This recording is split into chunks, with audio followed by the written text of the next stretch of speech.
Hello, everybody, and welcome to another mini episode with me, DJ Batman. And I would like to thank everybody that's been listening to my stuff so far. I really appreciate it. It really helps. And to go through the quick little things, don't forget to subscribe or follow, depending on where this is from. Like the video or radio episode if you like it.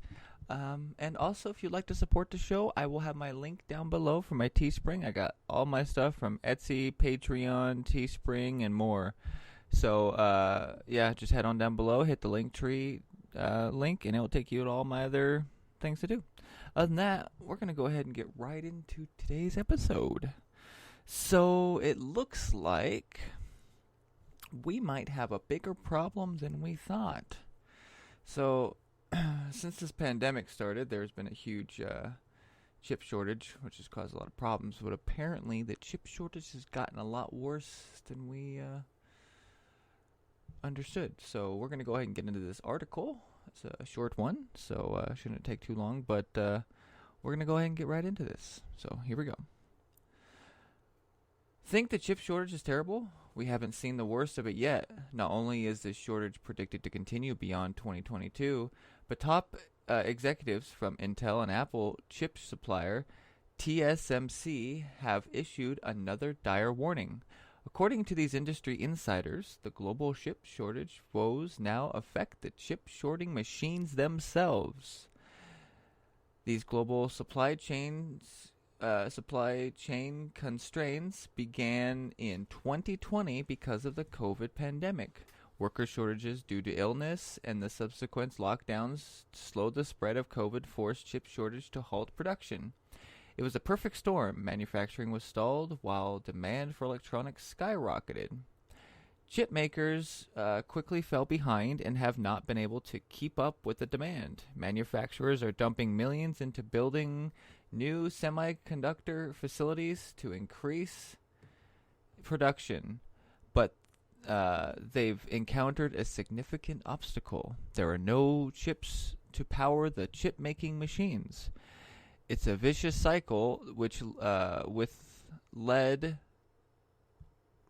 times on chip-making hardware extended out 2 to 3 years. The wait time is significantly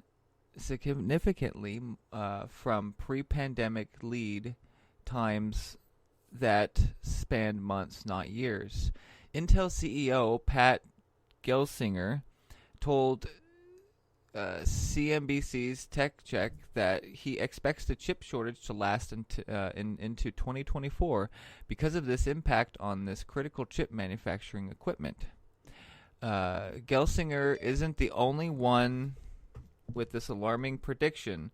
Other CEOs within the chip industry share his grim outlook, reports the WSJ. There's this wishful thinking that by the end of 2022, supply will be balanced with demand, said Tom Caulfield, chief executive of contract chip manufacturer Global Foundries, Inc., told the WSJ, "I don't see it." To speed up recovery, companies that continue to supply chips are shifting their focus away from consumer electronics. Instead, chips are being delivered to other chip manufacturers who need these precise components to increase production. By providing chip makers first, the industry may be able to finally claw itself out of this hole slowly and steadily. So, I'm going to go ahead and put my 2 cents on this, and I personally think it's going to get much worse than this. And the reason why I say that is because here's the problem. Chip makers are going to want to give it to specific people, but the problem is corporations like Microsoft, Sony, and all these other companies are going to be demanding chips as well so they can keep producing their electronics and keep making money.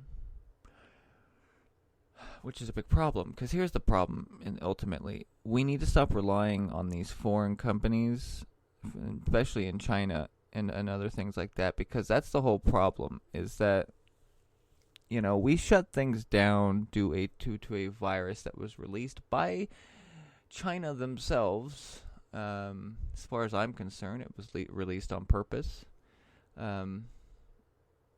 Mainly because, it may help, it may cripple China a little bit, but ultimately it's going to cripple us more, and that's what they ultimately want. But, this is becoming a big problem, and, I really don't see it stopping in 2024, because like I said, companies like Apple, Microsoft, and all these companies are going to be begging for chips so they can keep producing their tablets, iPhones, Android phones, gaming computers, VR headsets.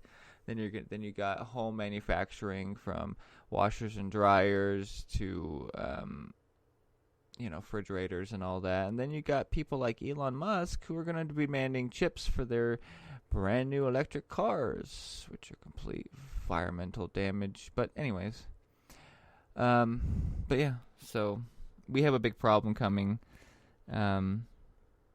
And to be honest, in the end, the only people to really blame for all this is ourselves. Because we didn't stand up to these politicians. We voted these people in that basically are controlling our lives and basically making this problem worse. See, because here's the thing. The people up on the top, this doesn't affect them. This affects us, the people on the bottom. The ones who need these products or need stuff that works so that we can do our jobs. But at the end of the day, the rich people will still have their ability to get what they want, when they want, and we get screwed. So, but yeah.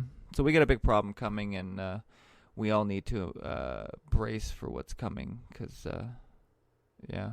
I mean, we have the food shortages and all that stuff, and a lot of people don't want to believe things are getting worse. People just want to say that people have been saying this for a long time, but that's the problem with today's world, is that people just assume just because it's happened in the past, even though we've never been through this kind of situation in modern day, people have no idea what's really coming. So, but anyways, that's just my 2 cents. I just want to thank you all again for everybody who listens, and like I said in the beginning, support if you like, follow, share, and everything. So, anyways, thank you for listening. I really appreciate it. I'm DJ Batman, and I'm out. Peace.